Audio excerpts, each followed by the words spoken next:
Hello everybody, this is Jess from Fourth and Birch, and today I am going to show you a cup that I made approximately a year ago with acrylic rhinestones, and we're going to compare it to one that I have just made. So I will talk about the differences in how they look and kind of the wear and tear on them.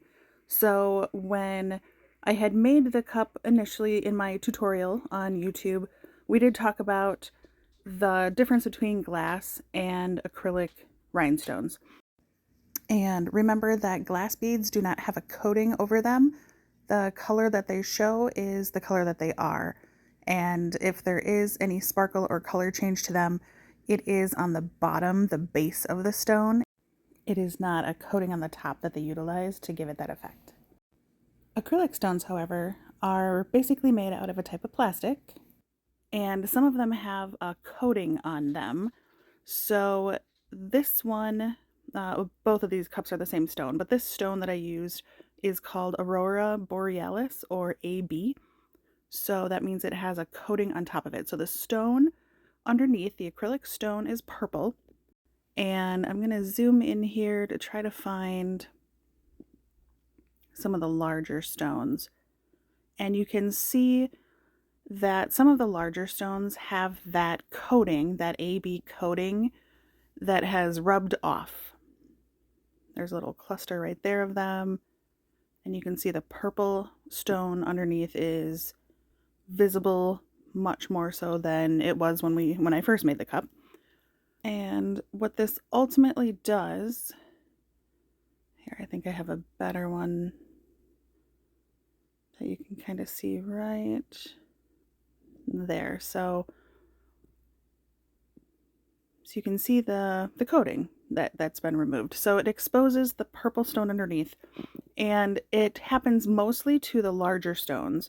So the larger stones on this cup are 5 millimeters.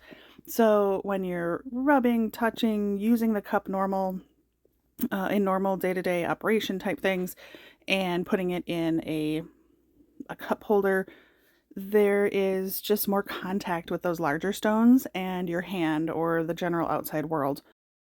And the smaller stones, which are not as raised, do not get rubbed off as much. So you're going to see it more in your larger, taller stones, if that makes sense. I don't typically put my cups in a cup holder in the car so much. So towards the bottom, there's not a ton, but where I put my hand, that's where most of the coating is worn off. And I've used this cup for a year every day at work. So let's compare that to a cup with the same stones that I just finished. And as you can see on these larger stones, on these 5 millimeters, they still have that kind of gold color changing AB coating still intact on top of them. Now, some of them do still have a few maybe scratches or blemishes of that.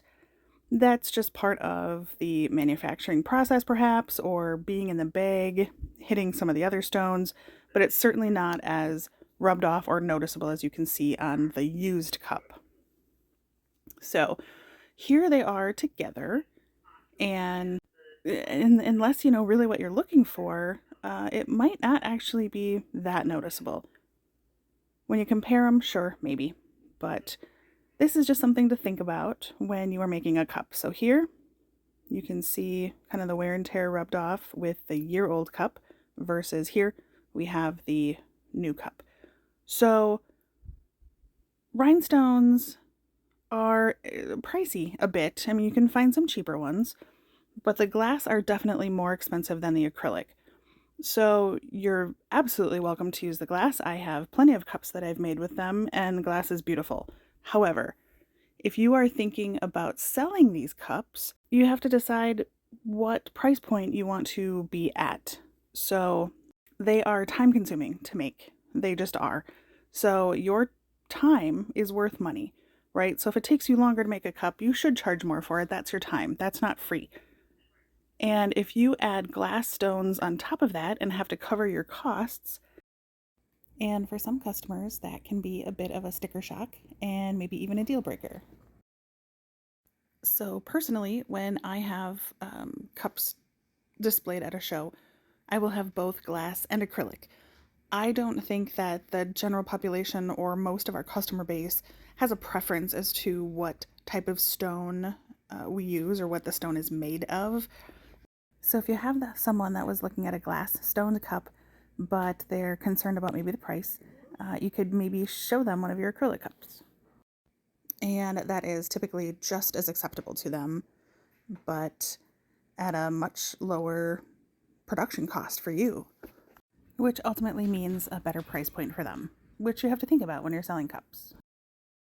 So you have to think about how much are you going to sell them for, and you want to cover your costs plus make a little bit. So that can be a difficult equation in your mind, especially when you start factoring in your time. So some might see this as a negative, but really I don't. I think these look quite similar, and I still offer this. I still make acrylic cups and offer them as an option when I make cups. I just wanted to show you a side-by-side comparison of a brand new cup versus 1 year later. So thank you everyone for watching. I hope this was helpful. Share any comments below and keep on creating.